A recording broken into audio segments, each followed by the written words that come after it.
Okay, everyone know that the plants requires water for proper growth and development, or as we have already mentioned in our previous lectures. If you think about plant, I will show you one photograph, so it will be easy for me to explain the things which I want to explain. This is the photograph of one plant. In this photograph, you can see that the plant is exposed to two conditions. There are two conditions to which plant is exposed. One condition is atmospheric condition and another condition is lithospheric condition. So already we have discussed about what is atmosphere and what is lithosphere. So I'm sure there is no doubt for anybody, but I will repeat once again. The atmosphere is the region of earth which contain different gases, and lithosphere is the region of earth in which the soil particles are present. So the plants are exposed to the atmosphere, and atmosphere is much drier as compared to the lithosphere region. So what I want to say actually is that the atmosphere takes water away from the plant.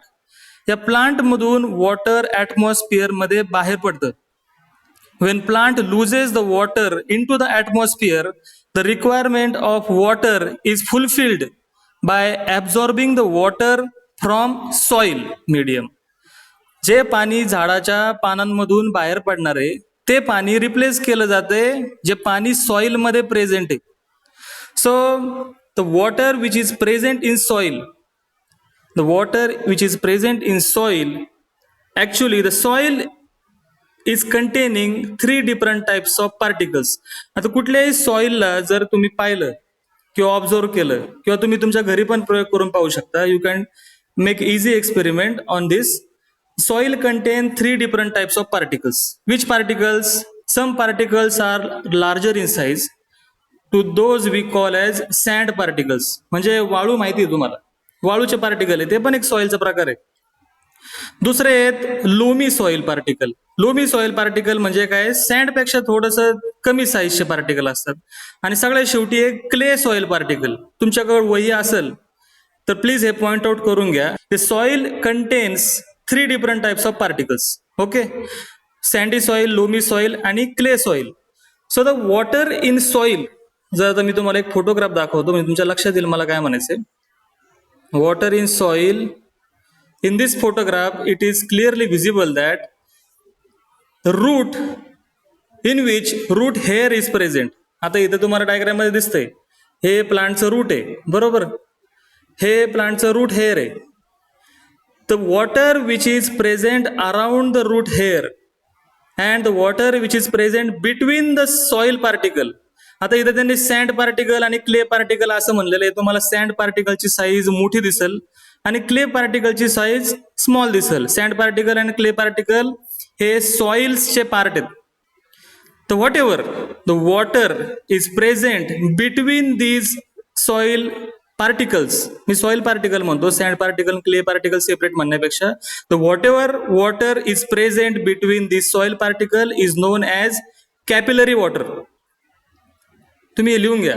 What ever water is present between this soil particle known as capillary water. This capillary water is present on the surface of these soil particles. हे soil पार्टिकलच्या सरफेसवरती, soil पार्टिकलच्या आत नाही घुसलेलं ते. जर soil particle लहान असतील तर automatically soil पार्टिकलचा surface area जास्त असतो. The particle with smaller size has major surface area and particle with larger size such as sand particle have smaller surface area. It has a relationship, the inverse relationship इथं बघायला भेटते. तर त्याच्यामध्ये आपल्याला न जाता फक्त एवढं लक्षात ठेवायचं की sand or clay are the particle of soil. The water which is present between these soil particle is known as capillary water. So the question is why we are talking about this. आपण काय बोलतो याच्याबद्दल. Okay, बंद करतोय मी. Why we are talking about this? So we are going to study absorption of water. There are two steps are present. दोन प्रक्रियेमधून absorption of water आपल्याला बघायला भेटतं. फर्स्ट स्टेप अशी आहे, the movement of water from the soil into the plant.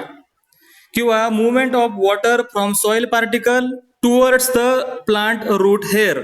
Already we have discussed the reason of plant which is actually or practically involved in water absorption purpose is plants root hair. Root hair हे responsible आहेत ह्या कामासाठी, हे तुम्हाला आता चांगलंच कळालं असेल.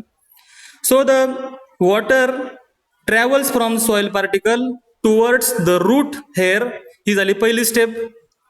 ओके, आणि दुसरी स्टेप अशी आहे, the movement of water molecule from the root hair up to the top of the plant. म्हणजे काय, तुम्ही जर या प्लॅनेटवरती तुम्ही फोटोग्राफ पाहिले असतील, there are various pictures are available on internet, और तुम्ही एखाद्या टूर किंवा ट्रिपला गेले असाल, the plants can reach up to the height almost up to 150 metres. असे पण प्लांट्स आहेत की त्यांची हाईट 150 मीटर्स आहेत. There are 2 plants in India known as Ram Lakshman in Himalaya. Their height is almost more than 300 metre. 300 metre म्हणजे खूप झालं. 1000 metre means 1 kilometre, अर्धा किलोमीटर म्हणजे 500 मीटर. 300 मीटर पेक्षा पण ते उंच आहेत ती झाडं. असो, आपला पॉइंट असा आहे की how water gets from the soil to the top of the plant. त्या प्लांट पर्यंतच्या टॉप पर्यंत कसं काय ते वॉटर मुवमेंट करत असेल, तर त्यासाठी we are studying that. By 2 steps water travel inside the plant. पहिली म्हणजे काय, the movement of water from the soil to the root hair, ही झाली पहिली स्टेप. आणि दुसरी स्टेप अशी आहे, the movement of water from the root hair to the top of the plant. तर हे आपल्याला समजून घेण्यासाठी काही ॲझम्पशन्स माहिती पाहिजे. Assumptions in the sense what, water potential एक टर्मिनॉलॉजी आहे प्लांट फिजिओलॉजीमध्ये. There is a one terminology known as water potential. So what is water potential? आता potential means everyone knows that it is a form of energy, kinetic energy आणि potential energy असं आपण म्हणतो. The water potential म्हणजे काय, the capacity of that water to travel from one area to another area. एखाद्या वॉटरची capacity to move from one area to another area. आता ह्याला कसं एक्सप्लेन करणार आपण, एक लक्षात घ्या, द वॉटर पोटेन्शियल, फक्त तुम्हाला हे माहिती पाहिजे, तुम्ही हे ॲझम्पशन आहे हे गृहीत धरून आपल्याला पुढचं चर्चा करायची. Suppose we have 2 types of soil. एक सॉइल आहे पूर्णपणे ड्राय सॉइल आहे, and another soil is completely wet soil. Dry soil means the soil which do not contain single drop of water, आणि soil which contain plenty amount of water, म्हणजे त्याला weight soil म्हणतो आपण. असे 2 टाईपचे soil आपल्या समोर जर ठेवल्या, तर वॉटर पोटेन्शियलच्या लँग्वेजमध्ये बोलायचं झालं तर dry soil has negative water potential, means मायनसमध्ये. हे तुमच्या नोटबुकमध्ये लिहून घ्या तुम्ही, कारण ह्याच्याशिवाय आपल्याला पुढचे डिस्कशन कंटिन्यू करता येणार नाही. The water potential in dry soil is always in negative, and water potential in wet soil is close to the zero. झिरोच्या वरती नाही कधी, जे तुम्ही प्लसमध्ये नाही म्हणू शकत. क्लोज टू द झिरो म्हणजे एकदम झिरोच्या जवळ. तुम्ही झिरो म्हणले तरी काय वावगं ठरणार नाही, पण झिरोच्या वरती नाही. सो 2 गोष्टी क्लिअर झाल्या इथं. Water potential of dry soil is always in negative state and water potential in wet soil is close to the zero. So what will happen, 2 soil जर तुम्ही समोरासमोर आणल्या एकत्र शेजारी शेजारी, तुम्ही त्याच्यामध्ये कुठलाही बॅरियर नाही ठेवला, तर what will happen, the water will travel from wet soil to the dry soil. बरोबर ना? काय म्हणतो मी, समजते ना तुम्हाला? Water movement takes place due to the differences in water potential in 2 different soils. Okay, the same phenomenon is applicable in plant cases also. So what will happen is actually that the water which is present in soil and water which is present in the roots मध्ये जे पाणी आहे आणि रूट्सच्या around जे पाणी आहे, यांच्यामध्ये water पोटेन्शियलचा डिफरन्स असतो. It is noticeable and you should write down this. There is a difference between water potential between the water which is present in soil around the root hair and water which is present inside the root hair. Root हेअरच्या आत किंवा roots मध्ये आणि रूट्सच्या बाहेर water potential मध्ये differences आहे. हा झाला पहिला पॉइंट. दुसरा पॉइंट म्हणजे the water potential, the water which is present inside the root is negative and water potential of water which is present in soil is close to the zero. म्हणजे काय, soil मधलं वॉटरचं potential थोडंसं जास्त आहे as compare to the root मधल्या water potential पेक्षा. Due to this water travels from the soil to the near to the root म्हणा किंवा इनसाइड द रूट असं पण आपण म्हणू शकतो. हा झाला पहिला मुद्दा, why water generally travels from soil to the root. दुसरा पॉइंट असा आहे, there is a continuous flow of water within the plant into the atmosphere. Means what? Due to the dry atmospheric condition, water from leaves escapes into the environment. Leaf मधून water environment मध्ये बाहेर पडतं. As soon as it happens, जेव्हा leaf मधून water in the form of water molecule escapes into the environment, the water molecule which is present below to the water molecule which has been escaped. म्हणजे काय, मी तुम्हाला मराठीमध्ये सांगतो. एक water molecule leaf मधून जेव्हा बाहेर पडतं, दुसरं वॉटर मॉलिक्यूल जे त्या वॉटर मॉलिक्यूलच्या खाली आहे ते वरती सरकतं. दुसरं वॉटर मॉलिक्यूल तिसरं वॉटर मॉलिक्यूल जे अजून खाली आहे ते 2 नंबरला येतं. म्हणजे हा एक प्रकारचा चेन सारखा, तुमची साखळी जशी असते ना एकमेकांना काड्या लावलेल्या असतात. All water molecules are interconnected to each other and there is a no air bubble type present inside the plant. Continuous तुम्हाला रूट पासून वरतीपर्यंत एक वॉटर मॉलिक्युलची चेन बघायला भेटेल, जी रूट हेअर पासून स्टार्ट होते आणि लीफ पर्यंत येऊन संपते. लीफ मधून ते वॉटर मॉलिक्युल सेपरेटली बाहेर पडू शकतात. तर हा एक प्रकार आहे. जर तुम्ही एखाद्या प्लांटला कडक उन्हामध्ये ठेवलं तर you will notice that to maintain the temperature that leaf will release more water molecule in to the atmosphere. Obviously due to this that plant will require more water from the soil. जेवढं water ते बाहेर सोडणार आहे तेवढं water ते खालून घेणार आहे. आता सनफ्लावरचं प्लांट आहे तर ते 18 ते 19 लिटर पाणी बाहेर टाकते दिवसाला. 18 ते 19 लिटर एक प्लांट बाहेर टाकते, असं एकच प्लांट नाही ऑन दिस प्लॅनेट अर्थ. निर्गिलीचं प्लांट आहे ते किती मोठं प्लांट आहे. तर हे सगळे प्लांट्स वॉटर मॉलिक्युल बाहेर टाकत असतात. कंटिन्युअस फ्लो चालू आहे हा सॉइल मधून प्लांटमध्ये, प्लांट मधून ऍटमॉस्फिअर मध्ये. ह्या गोष्टी मी तुम्हाला समजून सांगायचा प्रयत्न करतोय. ह्या गोष्टी जरी तुम्हाला समजल्या तरी मोर दॅन सफिशियंट आहे. सर आपल्याला इथं movement of water molecule from the soil in to the plant आणि from the plant in to the atmosphere या 2 स्टेपमध्ये बघतोय आपण. तर पहिल्या स्टेपमध्ये आपण बघू how water travels. I will show you one photograph. How water travels from the environment, from the soil into the plant. आता here is one photograph I am showing you. In this photograph, you will find. सगळ्यांना दिसतंय का photograph? दिसत असेल तर please comment yes and tell me what it is. हे काय, कशाचा फोटोग्राफ आहे हा? So this is the TS of root. Akshay Gaikwad, very good. TS of root. आता टीएस आपण जेव्हा घेतो, आता यांनी खूपच छान डायग्राम बनवलेली आहे याच्यामध्ये. टीएस ऑफ रूट मला काय सांगायचंय, तर ह्याच्यामध्ये त्यांनी रूट हेअर दाखवलेलं आहे आणि त्या रूट हेअर मधून वॉटर झायलेम पर्यंत पोहोचतं असं त्यांना सांगायचंय. एक लक्षात घ्या, पहिला पॉइंट आपण स्टडी करतोय movement of water from the soil to the plant root, आणि दुसरा पॉइंट आहे from plant root to the inside or top of the plant. तर याच्यामध्ये प्लांट रूटच्या जेव्हा जवळ वॉटर येईल तेव्हा ते आतमध्ये कसं एंट्री करेल याच्यासाठी त्यांनी 3 प्रकारचे वेगवेगळे पाथवे सांगितलेले आहेत. 3 प्रकारे प्लांट वॉटर स्वतःच्या आतमध्ये घेतं. जर आपलं ह्युमन बिंगचं एक्झाम्पल आपण घेतलं तर आपण पाणी कसं काय आपल्या आतमध्ये घेतो. There is only one way available for us, that is the drinking of water. आपण पाणी पिऊ शकतो फक्त. तर प्लांटमध्ये हे करण्यासाठी 3 प्रकार अवेलेबल आहेत आणि 3चे 3ही प्रकार are associated with their root hair. So root hair are directly involve in absorption of water. हे तुम्ही लिहून घ्यायचे, व्यवस्थित लक्षात ठेवायचे. तर there are 3 different ways. Which 3 different ways? First way is symplastic, दुसरं आहे ॲपोप्लास्टिक आणि तिसरं आहे ट्रान्समेम्ब्रेन. सिम्प्लास्टिक, ॲपोप्लास्टिक आणि transmembrane are the 3 ways available by the plant to absorb the water from soil. आता याच्यामध्ये काय डिफरन्स आहे, याच्यामध्ये काय डिफरन्स आहे नीट समजून घ्या. डायग्राम मध्ये पण तुम्हाला दिसत असेल.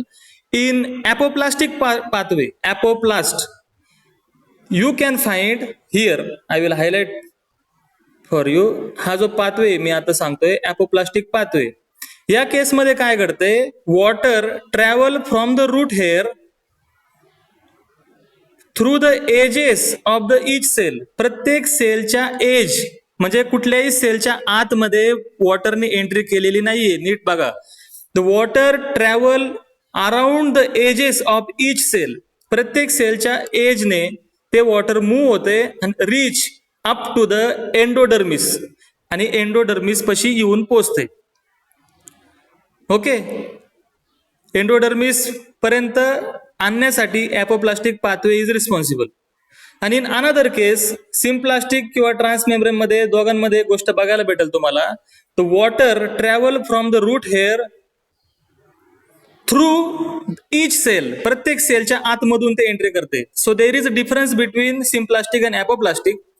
In apoplastic water travel from root hair by the edges of each cell up to the endodermis, and in symplastic pathway water travels through inside the cell. inside the cell म्हणल्यावरती ते water प्रत्येक सेलच्या आतमधून पुढे पुढे जाणार आहे. So the question is, in case of symplastic pathway, I will close this diagram. One second. In case of symplastic pathway or in case of apoplastic pathway, you can find there are differences. In apoplastic pathway, water travels from the edges of the cell. जसं आपण एखाद्या भिंतीच्या काठाड्यावरून पुढे पुढे जातो तर ते ॲपोप्लास्टिक प्रकार झाला. पण एखाद्या टेरेसच्या सेंटरने आपण गेलो तर ते झाले ॲपोप्लास्टिक पाथवे का सिम्प्लास्टिक. कमेंट करा तुमच्या. सिम्प्लास्टिक म्हणजे काय सांगितलं तुम्ही? What is symplastic pathway? When water travel through inside the cell. And apoplastic pathway म्हणजे काय सांगितलं तुम्ही? When water travel around the edges of the cell. Okay, very good. So तुमचं लक्ष आहे म्हणजे. How many participants are there? किती विद्यार्थी आहेत? ते बघितलंच नाही मी. 95 students are there. So everyone should try to answer. Question काय मी जे सांगितलेले तेच तुम्हाला विचारतोय. तर तुम्हाला एक गोष्ट मराठीमध्ये व्यवस्थित सांगतो की पाणी एक तर सेलच्या आतून जाईल किंवा सेलला कडेने शिवत शिवत शिवत पुढे पुढे जाईल. दोन प्रकारे वॉटर ट्रॅव्हल करेल. पण in apoplastic pathway water travels up to only the endodermis. Endodermis पर्यंत येऊन पोचते, तिथं थांबते ते. आणि in symplastic pathway water travels from root hair up to directly to the xylem. Direct xylem पर्यंत जाऊन पोहोचणार आहे. कशामध्ये? सिम्प्लास्टिक मध्ये. But in case of apoplastic pathway water travel up to only endodermis. In both cases root hairs are involve. सुरुवात root hair पासून होणार आहे, no doubt. But in apoplastic case it ends up to the endodermis and in case of symplastic pathway it ends directly to the xylem. Xylem पर्यंत आल्याशिवाय काहीही होऊ शकत नाही. झायलेम सगळ्यांना माहिती आहे आता झायलेम विषय काय आहे. Xylem, if you anyone ask you how to define wood, वूडची डेफिनेशन सांगा, तर एका शब्दात सांगायची, wood is nothing but the xylem of that plant. Whatever furniture is available to you is made up of the xylem only. हे सगळं झायलेमचं बनलेलं आहे. Xylems are the pipeline of that plant. हे पाईपलाईन रूट पासून leaf पर्यंत येऊन संपतीये. या आता कुठल्याही पाईपलाईनला तुमच्या घरातले पाईप बघा किंवा ड्रेनेजचे पाईप असतील किंवा पिण्याच्या पाण्याचे पाईप असतील, हे आतून पोकळ असतात, बरोबर ना? Empty pipes are always empty. Likewise the xylem also empty from inside. त्यांच्या आतमध्ये काही नसतं. प्रत्येक सेलमध्ये आतमध्ये ऑर्गेनेल्स असतात. Every cell contain organelles. Mainly nucleus एक ऑर्गेनेल आहे ज्याच्यामध्ये जेनेटिक मटेरियल आपल्याला बघायला भेटेल. But the xylem are devoid. Devoid म्हणजे नसणे. Xylems are devoid of nucleus. आणि कुठल्याही सेलमध्ये जेव्हा न्यूक्लियस नसतो तर त्या सेलला म्हणतात dead cell. So the xylems are considered as a dead cell of plant. नीट लक्ष देऊन ऐका. Although they are dead cell, they are working for the plant. Dead cell म्हणजे फार मेलेत असं नाही. डेड सेल म्हणजे काय? They do not contain nucleus inside them. आता न्यूक्लियस त्यांच्यामध्ये नाहीयेत, मग काय फरक पडतो sir? Each cell requires nucleus. Nucleus मध्ये डीएनए आणि डीएनए मध्ये जीन्स आहेत. those genes operate that cell. But once xylem is ready, the pipeline is ready, there is no need of nucleus, no need of DNA, no need of gene. त्याच्यामध्ये कुठलाही change करायची गरज नाहीये. हा झाला पहिला पॉइंट की झायलेमची डिझाईन कशी आहे. मी तुम्हाला काय काय सांगितलंय परत एकदा रिपीट करून सांगतो. आता आपण सकाळपासून जी चर्चा करतोय 30 मिनिटं झालेले आहेत. काय सांगितलं मी तुम्हाला, तर we are talking that plant is exposed to the two conditions, atmospheric condition and lithospheric condition. Atmospheric condition is dry condition. Due to this, water from the plant escape into the atmosphere. आता हे जे पाणी बाहेर पडले त्याला replace करण्यासाठी plant takes water from the lithosphere. जमिनीतून पाणी ते घेणार आहे. बरं ठीक आहे, इथपर्यंत आलो आपण. Movement of water to the plant हा पहिला point, and movement of water from the root to the top हा दुसरा पॉइंट मी तुम्हाला बोललोय. तिसरी गोष्ट मी तुम्हाला अशी सांगितलेली आहे, द सॉइल और क्ले और सँड पार्टिकल जे काय आहेत त्यांच्यामध्ये जे वॉटर प्रेझेंट आहे ह्याला आपण कॅपिलरी वॉटर म्हणलेलं आहे. And this water is available for the root to absorption purpose. In plants, root hair are mainly involved in absorption. The water which is present around the root hair travels inside the root hair up to the xylem. हा एक major issue आहे. In symplastic pathway, directly water travels from root hair through the all cells up to the xylem.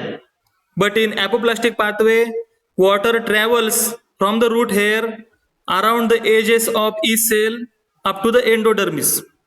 मग apoplastic पाथवेमध्ये endodermis पर्यंत water आल्यानंतर that water travels in symplastic way. म्हणजे जसं symplastic मध्ये पहिल्यापासून होत आलेलं आहे तसंच एंडोडर्मिस पासून पुढं घटना घडतात.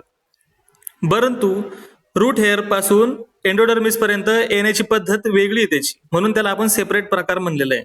हे मी तुम्हाला सांगतोय मागासपासून. तर आपलं चर्चा इथपर्यंत आली होती की झायलेम पर्यंत वॉटर येऊन पोहोचलेलं आहे बॉसर. मातीमध्ये जे पाणी होतं ते पाणी रूट हेअर पर्यंत आलं, रूट हेअर मधून झायलेम पर्यंत आलेलं आहे. आता आपल्याला बोलायचं की झायलेम मध्ये काय आहे बॉ असं. व्हाय झायलेम्स आर व्हेरी नेसेसरी. मला गॅरंटी की तुम्ही हा शब्द खूप वेळा ऐकलेला असेल आयुष्यामध्ये तुमच्या. Xylems are water conducting tissue, phloem are food conducting tissue. So what is this actually. तर झायलेम आणि फ्लोएम ह्यांच्यामध्ये साईज मध्ये खूप फरक आहे. Xylems are very large in size. जे काय तुम्ही साल काढता झाडाची, whatever bark you remove from the plant, inside of that bark आतली जी बाजू आहे ती बाजू इतकं पातळ असते and that is the phloem of that plant. म्हणजे विचार करा तुम्ही, आणि जे काही आतमध्ये कडक राहतं शिल्लक साल काढल्यानंतर हे सगळ्यांना माहिती, that is the xylem of that plant. म्हणजे तुम्ही इमॅजिन करू शकता की झायलेम किती साईज त्या प्लांटची कव्हर करते. एखाद्या झाडाचं वजन जर 100 किलो असेल सपोज, इफ हे सगळं पानं बिनं तुम्ही त्याची धरून वजन जर केलं 100 किलो जर भरलं, for example we are discussing here, तर झायलेमचं वजन त्याच्यामध्ये जवळजवळ 96 ते 98 किलो असेल. 90 किलो धरून चला, कमी आहे का.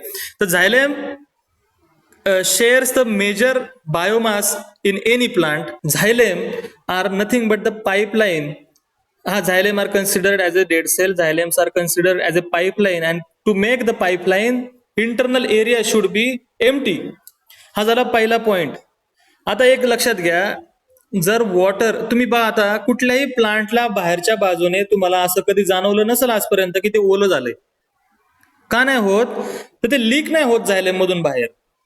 का नाही लीक होत, तर झायलेम्सचा जो एरिया आहे तो बाहेरच्या बाजूने एक सेकंडरी मेटाबोलाइट आहे. झायलेम्स आर कव्हर्डेड और कोटेड म्हणू शकतो आपण बेस्ट लँग्वेज मध्ये by the lignin.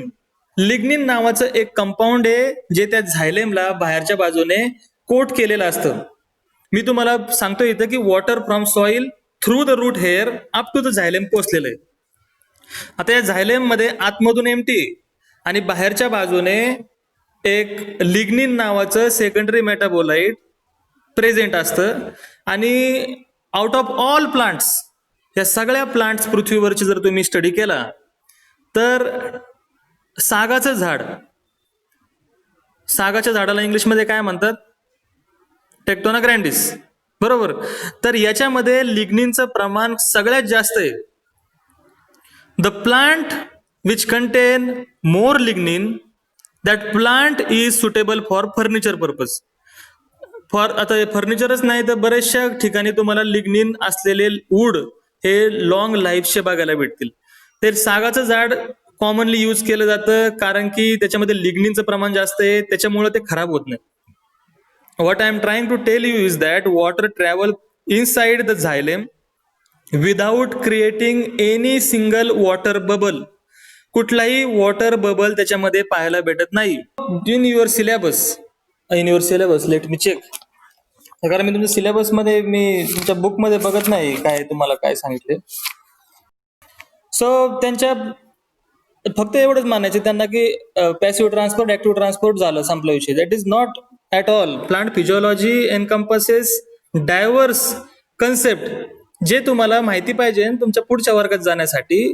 The book is not sufficient for you. That's why I shared you on Saturday evening one book. So you will get familiar with plant physiology more and try to see the pages in that book. I'm not asking you to read each and every line of the book. It is not expected from a CBSE student. But you should at least look at the book, turn the pages. What diagrams are given in that book, which are very interesting and easy to understand. So the concepts which are given inside the book are easy to assimilate for that student. Syllabus which is given by university, we respect it. So whatever I am trying to tell you is that there is a systematic way to learn the absorption of water, in which water travel from the root hair up to the leaf through the xylem, and the development or the design of xylem is such a way that it is very unique in nature. First of all, it is a dead cell. And secondly, the coating of the xylem is done by lignin, which is a secondary metabolite. So I am talking here secondary metabolite. So there must be the primary metabolites. Primary metabolites and secondary metabolites are two different types of metabolites. Metabolites means what? First of all, metabolites in common language are known as molecules. The molecules in biochemistry are known as metabolites. And whatever we study about metabolite comes under the metabolome. तर हे बायोकेमिस्ट्रीचे शब्द आहेत. त्याच्यामध्ये secondary metabolites आणि primary metabolites असे दोन प्रकारचे chemicals आहेत.